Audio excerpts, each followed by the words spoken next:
दोस्तों, आप लोगों का मेरे चैनल निया क्लासेस में स्वागत है। और आज की इस वीडियो में जानेंगे कि एसिटिक अम्ल को बनाने की विधि तथा भौतिक गुण के बारे में जानेंगे। तो आज का जो सेशन है ना, ये काफी ज्यादा मजेदार होने वाला है, क्योंकि ये जो टॉपिक है ये काफी ज्यादा मोस्ट इम्पॉर्टेंट टॉपिक है। क्योंकि यह जो है ना, यह काफी ज्यादा एग्जाम में बार बार पूछा जाता है। आएगा तो वो भी 6 नंबर का आएगा, जो कि मैं आपको 2 पार्ट में डिवाइड करके बताऊंगा। पहले पार्ट में मैं आपको बताऊंगा कि एसिटिक अम्ल बनाने की विधि और इसके भौतिक गुण।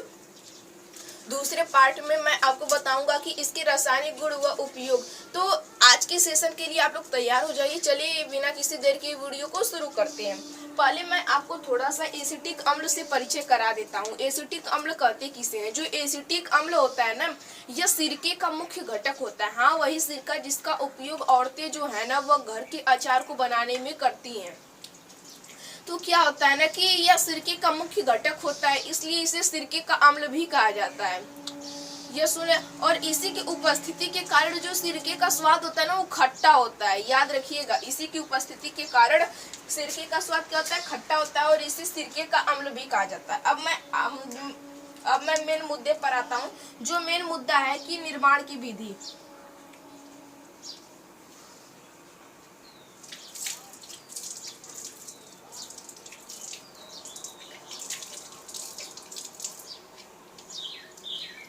निर्माण की विधि, एसिटिक अम्ल के निर्माण की विधि यदि बात किया जाए तो पहले क्या करेंगे कि इसका निर्माण होगा।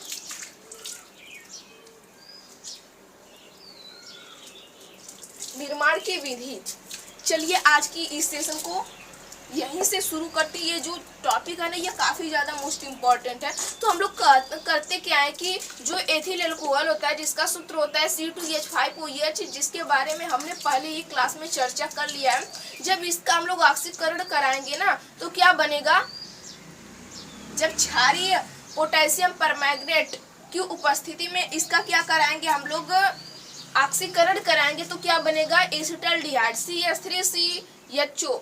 फिर इसके बाद इसका ऑक्सीकरण कराएंगे तो CH3COOH हमारा बन जाएगा।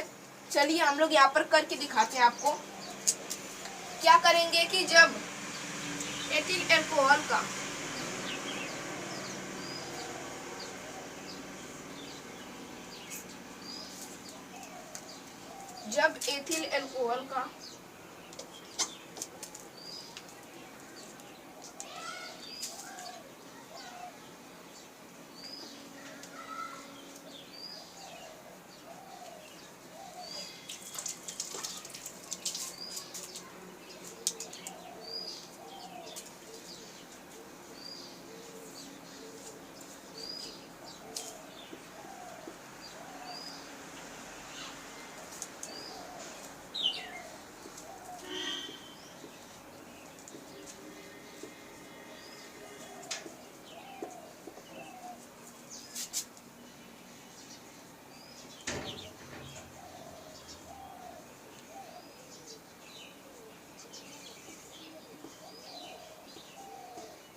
तो क्या बनता है? एसिटाल्डिहाइड बनता है।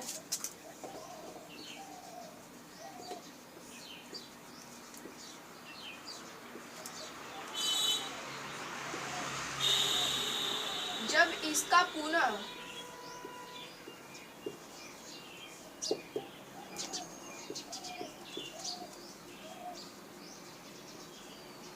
ऑक्सीकरण कराते हैं तो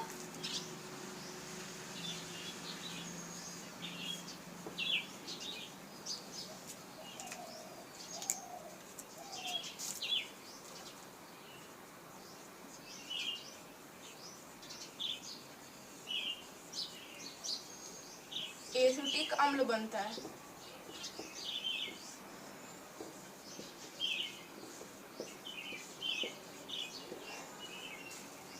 यहाँ तक यह जो टॉपिक है ये आप लोग अपने से, यानी मैं यहाँ पर लिख दिया हूँ कि जब एथिल अल्कोहल को क्षारीय पोटेशियम परमैंगनेट की उपस्थिति में ऑक्सीकरण कराते हैं तो एसिटल्डिहाइड बनता है। फिर इसके बाद जब एसिटल्डिहाइड का पुनः ऑक्सीकरण कराते हैं तो CH3COOH यानी एसिटिक अम्ल का निर्माण होता है। अब इसके हम लोग रासायनिक समीकरण को लिख देते हैं। जब हम C2H5OH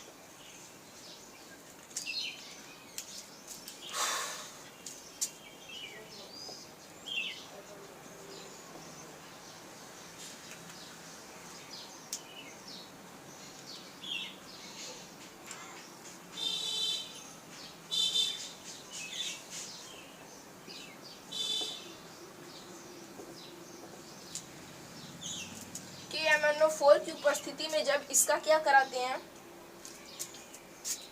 तो क्या बनता है, CH3CHO बनता है। जब इसका पुनः ऑक्सीकरण कराते हैं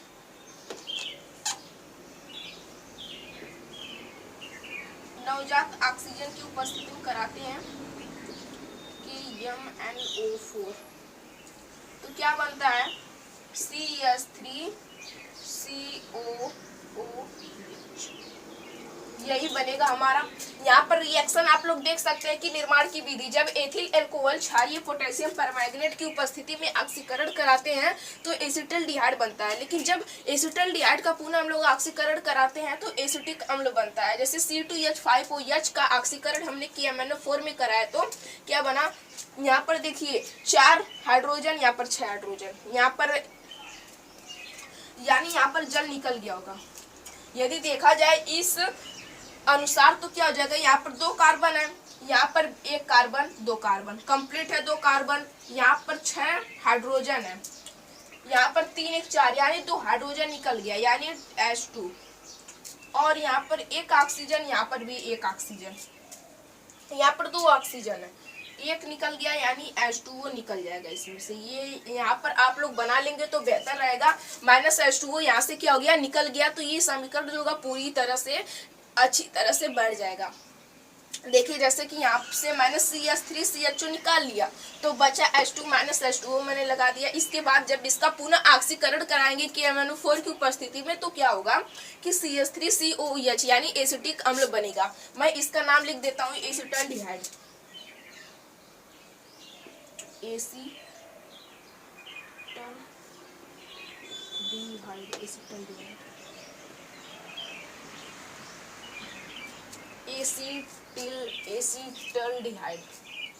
और यहाँ पर एसिटिक अम्ल।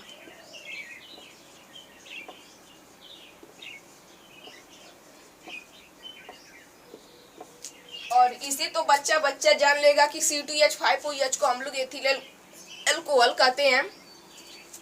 तो यहाँ पर हमारी एक टॉपिक कंप्लीट हो गई कि एसिटिक अम्ल निर्माण की विधि। जब एथिल अल्कोहल का हम लोग क्या कराते हैं, एक बार फिर से रिवाइज करवा रहा हूँ, इसके बाद नहीं बताऊंगा कि जब एथिल अल्कोहल क्षारीय पोटेशियम परमैंगनेट की उपस्थिति में ऑक्सीकरण कराते हैं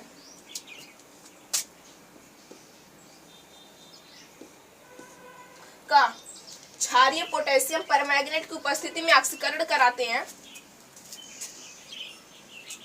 तो एसिटल्डिहाइड बनता है। जब इसका पुनः ऑक्सीकरण कराते हैं तो एसिटिक अम्ल बनता है। जिस तरह से मैंने यहाँ पर समीकरण दे दिया है इसी तरह से आपको बोर्ड परीक्षा में भी लिखेंगे तो आपको पूरा में से पूरा नंबर मिलेगा। अब हम लोग इसके आते हैं भौतिक गुण।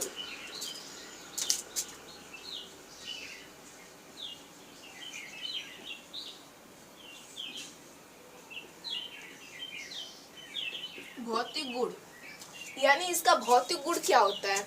पहला तो यह है कि यह खट्टा होता है, यानी यह खट्टा प्रवृत्ति का होता है, पहला गुण यह हो गया। और दूसरा यह गुण होता है कि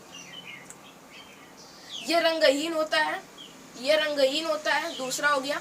और तीसरा होता है कि इसका जो क्वथनांक होता है ना वो 118 डिग्री सेल्सियस होता है। ये सब भौतिक गुण के अंतर्गत आ जाएंगे। जैसे कि एसिटिक अम्ल स्वाद में खट्टा होता है और यह रंगहीन द्रव होता है, यह रंगहीन होता है।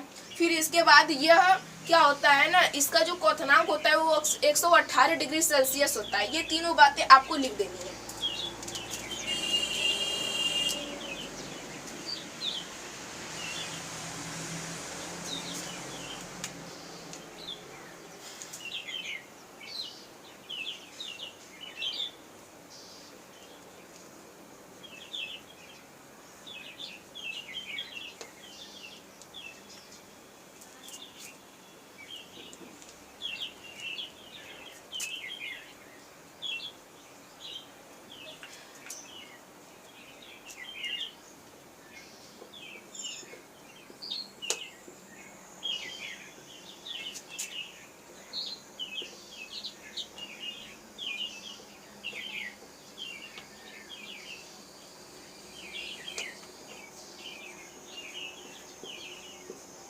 ये खट्टा होता है।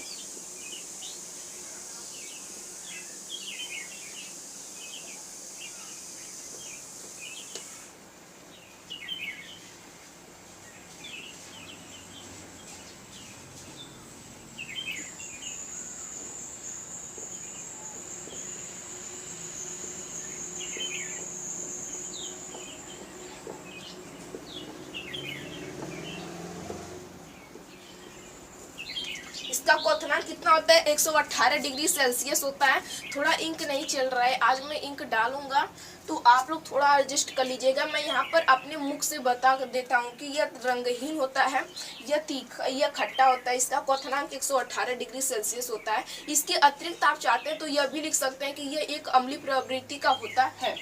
अब निर्माण की विधि, जब एथिल अल्कोहल का क्षारीय पोटेशियम परमैंगनेट का ऑक्सीकरण कराते हैं तो एसिटल्डिहाइड बनता है। जब पुनः एसिटल्डिहाइड का ऑक्सीकरण कराते हैं तो एसिटिक अम्ल बनता है CH3COOH। फिर इसके भौतिक गुण यानी ये एक रंगहीन होता है, यह खट्टा होता है। इसका क्वथनांक 118 डिग्री सेल्सियस होता है। चलिए दोस्तों, आज की सेशन को यहीं पर एंड करते हैं और मिलते हैं किसी अगली वीडियो में। मिलेंगे हम लोग इसके साथ कि इसका रासायनिक गुण तथा उपयोग क्या होता है। अगली क्लास में हम लोग इसके बारे में डिस्कस करेंगे।